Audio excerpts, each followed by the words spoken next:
Hi and welcome to your Niagara News headlines for Wednesday, August the 1st, provided by Bullet News Niagara and ICFAD TV. I'm Annie Sylvester. Let's look at the local weather. First of all, tonight clearing with a low of 19. Thursday, sunny skies, a high of 32, except 27 near Lake Erie. Friday, more sunshine, a low of 20, a high of 30. Saturday, sunny, a low of 21, a high of 35. Sunday, showers, a low of 24, a high of 27. And now, to your top headlines.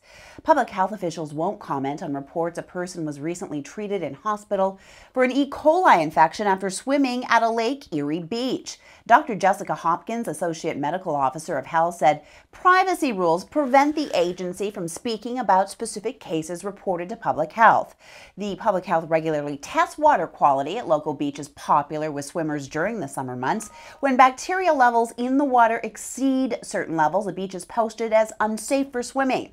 However, it's not uncommon for some beachgoers to ignore the warning signs and enter the water at beaches that have been posted as unsafe for swimming due to high bacteria levels. Police in Niagara Falls are investigating after two young women were robbed at gunpoint at about 3 a.m. this morning at an apartment complex on Ontario Avenue. The NRP say two males confronted them and stole some personal property before jumping a fence and running away on Palmer Avenue. They're described as a black male, 24 to 25 years of age, 5 feet 8 inches tall, 150 to 160 pounds, with a slim build, wearing black pants, a hoodie, and a ball cap. Also, a white male, 23 to 24 years of age, 5 feet 10 inches tall, about 190 pounds, with a medium build, wearing dark pants and a dark hoodie. If you do have any information, please call police. Niagara Regional Police are investigating after a man was attacked by 3 unknown suspects while out for a walk in Welland on Monday night around Denniston and Hooker Streets. The victim was knocked to the ground and suffered facial injuries as a result of the attack, requiring treatment in hospital. The men fled on foot to an awaiting vehicle on Hooker Street and were all wearing hooded sweatshirts, one red, one gray, and one white. They got into an older model white Dodge pickup that was diesel powered and left westbound on Hooker Streets towards Prince Charles Drive. Call police if you have any information.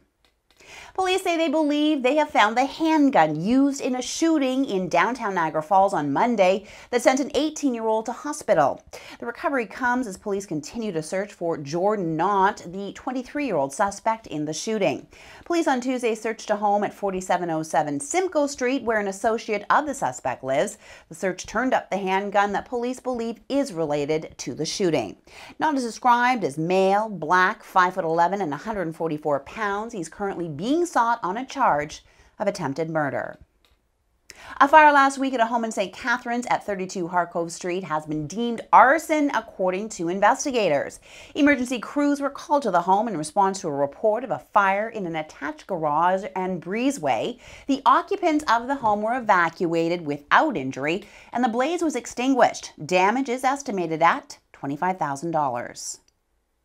The Ontario Horse Racing Industry Association has released its roadmap for the future of live racing, but the plan appears to leave the local track in Fort Erie out.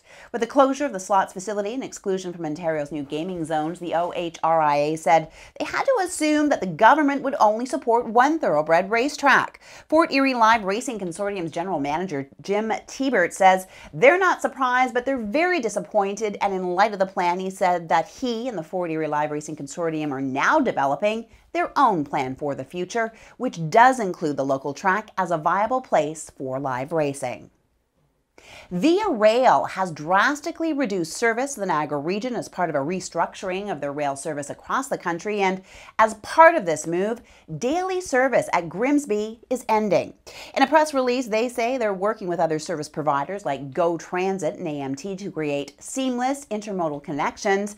The Monday through Friday train 90, which runs from Niagara Falls to Toronto, will stop running at the end of October.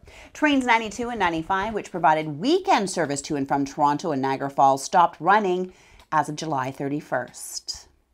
With the NFL season just around the corner, BulletNewsDeals.com wants to send you to a Buffalo Bills preseason game against the Washington Redskins. Now, you and a guest will enjoy an evening in the Gales Fuel Box with food and refreshments at Ralph Wilson Stadium on August the 9th. All you have to do to enter the free draw is to go to bulletnewsdeals.com and register. That's it. No gimmicks. The contest runs until 4 p.m. next Monday, so don't wait. Register with bulletnewsdeals.com and be there as Buffalo gets ready for the 2012-13 campaign. Okay, let's take a break here. More news in a moment. Niagara Tactical Adventure Game, located at 3744 Regional Road 20 in West Lincoln, is Niagara's premier outdoor paintball field. They're Niagara's best paintball destination. It's a guaranteed good time. Check them out at niagaratactical.com. Welcome back.